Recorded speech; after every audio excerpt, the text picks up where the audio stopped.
اب بات یہی ختم کر دے، پیسے بھی اس کو مل گئے، وہ تو پیسے لے کر چلا بھی گیا، اب اس پر بحث کرنے کا فائدہ کیا؟ بیگم نے کہا ملکہ نے کیا بات کرتے ہو، بحث کرنے کا فائدہ کیا، اور بات یہی ختم کر دے۔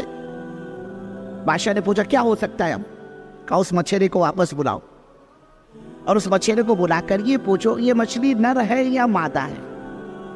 اگر وہ کہے یہ مچھلی نر ہے یا مادہ ہے، میل فیمیل، ہاں میل فیمیل، ہاں اس سے یہ پوچھو یہ مچھلی میل ہے یا فیمیل ہے، نر ہے یا مادہ ہے۔ اگر مچھیرا یہ کہے کہ وہ نر ہے تو اس کو کہو کہ مادہ لا، اگر کہے کہ یہ مادہ ہے تو اس کو کہو کہ نر لا، جب تک یہ 100 روپیے یہاں رکھ کر جا۔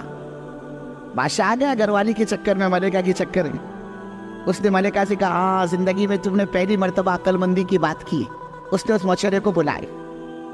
اب وہ مچھرا بھی ماشاءاللہ آپ کولالمپور والوں کی طرح ہوشیار تھا، وہ سمجھ گیا کوئی دال میں کالا ہے، کوئی گڑبڑ ہے۔ وہ محل میں پہنچا، کہا حضور فرمائیے کیا بات ہے؟ بادشاہ نے اس سے کہا یہ جو مچھلی تم نے ہم کو دی یہ مچھلی نر ہے یا مادہ ہے، میل ہے یا فیمیل ہے؟ تو اس مچھلی نے ہاتھ جوڑ کر کہا حضور معاف کیجئے گا، یہ مچھلی نہ نر ہے نہ مادہ ہے، نہ یہ میل ہے نہ یہ فیمیل ہے، یہ تو بیچ کی مخلوق ہے۔ بادشاہ کو یہ جواب بڑا پسند ہے، اس نے خوش ہو کر کہا ارے اس مچھلی کو 100 روپے اور دو انعام میں۔ اس کو تو 100 روپے مل گئے۔ اب وہ جو 100 روپے دوسرے اس کو ملے، یہ پیسے اٹھاتے جمع کرتے پیسہ دو پیسہ بادشاہ کے ہاتھ سے مچھلی کے ہاتھ سے زمین پر گر گئے۔ اس مچھلی نے وہ 2 پیسے بھی اٹھائے، وہ جو 2 پیسے گرے تھے اس کو بھی اس نے اٹھا دیے۔ پھر ملکہ نے کہا بیگم نے دیکھو جی کنجوس لگتا ہے، ایسے کنجوس کو دینے کا کیا فائدہ، ہم نے اس کو اتنے پیسے دیے، اب یہ 2 پیسے زمین پر گرے، اس کو گرنے دیتا، اس کو چھوڑ دیتا، اس کو اٹھانے کی ضرورت کیا تھی؟ یہ تو کنجوس معلوم ہوتا ہے، استعمال نہیں کرے گا، خرچ نہیں کرے گا، جمع کر کے رکھے گا، ایسے کنجوس کو دینے کا فائدہ کیا؟ بادشاہ نے کہا کنجوس تو لگتا ہے۔ پھر دوبارہ اس مچھلی کو بلائے اور اس سے کہا اللہ کے بندے ہم نے تجھے اتنے پیسے دیے، اب یہ 2 پیسے زمین پر گرے، اس کو گرنے دیتا، اس کو چھوڑ دیتا، اس کو تو نے کیوں اٹھائے؟ مچھلی نے کہا حضور اصل میں بات 2 پیسے کی نہیں ہے، بلکہ جو پیسہ زمین پر گرا اس پیسے پر آپ کا نام لکھا ہوا ہے، آپ کی تصویر بنی ہوئی ہے، حضور کسی کا پیر پڑ جاتا اس کے نام کی بے ادبی ہوتی، اس لیے میں نے اس کو اٹھایا ہے۔ بادشاہ نے کہا اس کو 100 روپیہ اور دو انعام میں۔ اب وہ قریب میں جو ایک وزیر بیٹھا تھا ہوشیار، اس نے کہا حضور آپ اس عورت کے چکر میں نہ پڑیے، ورنہ یہ تمہارا خزانہ خالی کر کے رکھ دی۔ لیکن اللہ کیا فرما رہا ہے؟ وہ جس نے کہا نا لا تقتلوا عسى ان ينفعنا او نتخذه ولدا، کہ بادشاہ سلامت آپ اسے قتل نہ کرے، ہو سکتا ہے یہ بچہ ہم کو نفع پہنچائے، یا یہ کہ ہم اس کو اپنا بیٹا بنا رہے، اب اولاد کی طرح اس کو پالیں گے۔ اللہ فرما رہے اے ہمارے بندو، ارے وہ تو ہماری نیک اور مطیع اور فرما بردار بندی تھی۔ بات طے ہو گئی کہ موسیٰ کی پرورش ہوگی، اور وہ اللہ ہے بزرگوں جو ہر خیر میں سے شر اور ہر شر میں سے خیر کو نکالنے والا۔ ادھر موسیٰ کی پرورش کا نظام چلا، اور کرنے والے تو اللہ ہی ہے بزرگوں، وہ تو اپنے فضل سے ہم کو اور آپ کو استعمال کرتے، باقی کرتے تو اللہ ہی ہے، ہماری نگاہیں کام نہیں کرتی بزرگوں، ہم کو نظر نہیں آتا۔ ادھر بات طے ہوئی، بچے کی پرورش کا مسئلہ آیا، اس بچے کو اب دودھ کون پلائے؟ بیت چلی شہر کے اندر، مصر کے اندر اس زمانے میں عورتیں اجرت پر دودھ پلایا کرتی تھی، دیہات کی عورتیں شہروں میں آتی، شہروں سے بچے لے کر جاتی تھی، ان کو دودھ پلاتی تھی، اس سے بچے کی صحت اچھی ہوا کرتی تھی۔ حضرت رسول پاک صلی اللہ علیہ وسلم کے زمانے میں بھی یہ دستور رہا ہے، اللہ کے رسول صلی اللہ علیہ وسلم نے بھی مائی حلیمہ کا دودھ پیا ہے، اس زمانے کے دستور تھا۔ اب جب بات چلی مصر میں بادشاہ کیا لڑکا آیا ہے، اس کو دودھ پلانا ہے، اب دیکھتے ہی دیکھتے انعام اور اجرت کی لالچ پر بادشاہ کا محل دودھ پلانے والیوں سے بھر گیا، اور ہر ایک کی تمنا یہ کہ اس بچے کو دودھ پلانے کا موقع ہم کو مل جائے، اجرت بھی ملے گی اور انعام بھی ملے گا۔ محل تو سارا بھرا ہوا ہے دودھ پلانے والیوں سے، اور جیسے سیدنا موسیٰ نبی علیہ السلام کو ایک ایک دودھ پلانے والی مایاؤں کی گود میں ڈالا جا رہا ہے، لیکن حضرت موسیٰ کا حال یہ کسی مائی کے دودھ کو چھونے کو تیار، اور حضرت موسیٰ دودھ کیسے پیتے؟ اللہ فرما رہا ہے وَحَرَّمْنَا عَلَيْهِ الْمَرَاضِعَ وَحَرَّمْنَا عَلَيْهِ الْمَرَاضِعَ، خبردار ہے موسیٰ جو کسی مائی کے دودھ کو چھوا۔ ارے بزرگوں، موسیٰ علیہ السلام کی کیا مجال کہ وہ کسی مائی کا دودھ پیتے، کا خبردار جو کسی مائی کے دودھ کو چھوا۔